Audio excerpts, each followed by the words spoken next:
स्नेही recording studio Siwan. अरे और सो भाई देखो आइल बड़ी आगे बंदा आइल बा मार भाई मार यार भाई गोली खत्म हो गई। भाग यार तो गाली दे दे यार। ए भाई ना हो गए रिवाइव कर भाई।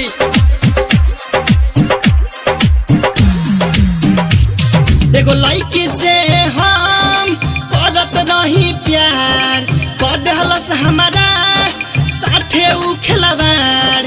एको बेर न हमसे पूछलस कैसन बाबे हाल। खाली पबजी खेलत बानी जब से छोड़ के गइल माल। खाली पबजी खेलत बानी जब से छोड़ के गइल माल। एगो लड़की से हम करत रही प्यार कर देहलस हमारा साथे उ खिलवाड़। एको बेर न हमसे पूछलस कैसन बाबे हाल। खाली पबजी खेलत बानी जब से छोड़ के गइल माल।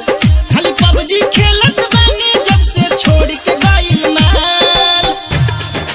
150 अब पर हमरा चिकन डिनर चाहिए सुन लो। आ चिकन डिनर में हमरा लेग पीस चाहिए सुन लो। निके सुन तेरी बात नु बाग मार दवाई अभी चिकन डिनर भइबे ना कहीं तो मर दे लकियो भाई आगलन कृष्णा जब भाग यार तू आगल दिमाग हमर खराब होता।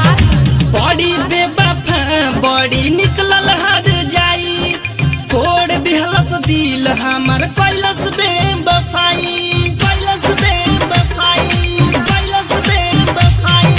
बॉडी बेवफा बॉडी निकलल हर जाई तोड़ दिहलस दिल हमर कैलस बेवफाई।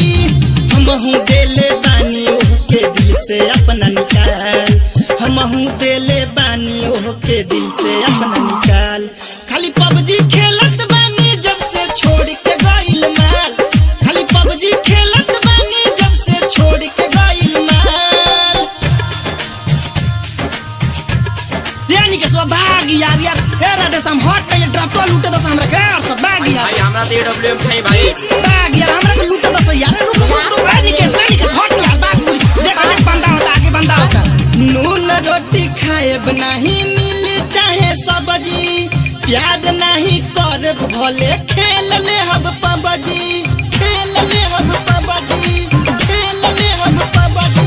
नून रोटी खाएब नहीं मिल चाहे सब्जी प्यार नहीं कर भले खेल ले हम पबजी। एने के बसंत के सुधार गइल चाल। एने के बसंत के